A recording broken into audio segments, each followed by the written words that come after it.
Today we're here at Newark Castle with ancient historian Andrew Taylor.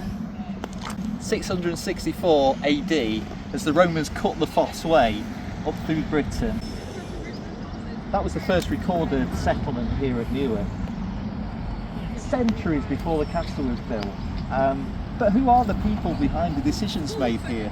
What are the stories hidden inside the historic site of Newark Castle?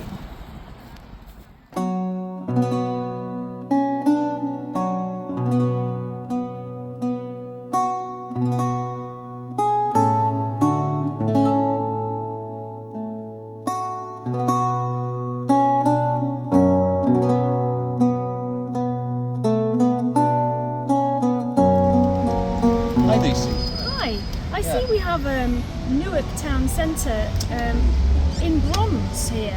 It's very interesting. But Andrew, what can you tell us about the history of Newark?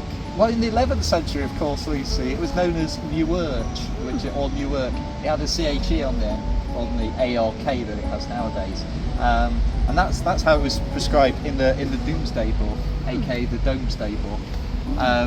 But of course, since then, with its strategic location on the banks of the Trent, the fortified hills, and nowadays the A1 and the East Coast Mainline Railway, it's grown into a historic and modern, strategically located, vitally important part of the British infrastructure. Thank you, Andrew. That's very interesting. Yes.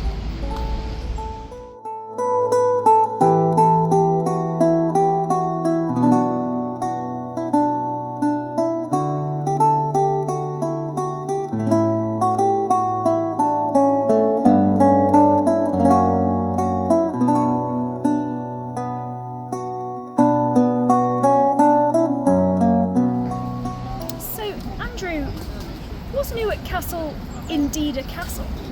Yeah, so it's a really good question, Lucy. So while it was first built as a manor house in the 11th century, yes, given its strategic location, and actually the last crossing place on the River Trent before it becomes tidal, it's on the Great North Road, the Fosse Way, etc., etc.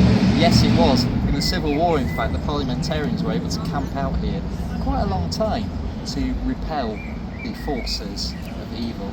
Thank you very much, Andrew.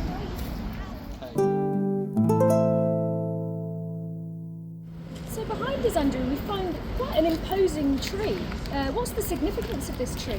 Yeah, Lucy, so that was actually planted for when Robin Hood visited Newark, because of course he had the major oak in Sherwood Forest just down the road, but when he visited the castle, on the Sunday afternoon or something, they actually planted the tree so he and his family and merry men would have a place to stay.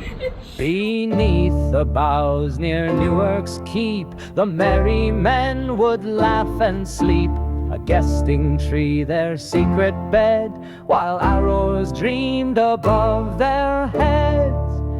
Robin watched the castle light, then vanished softly with the night.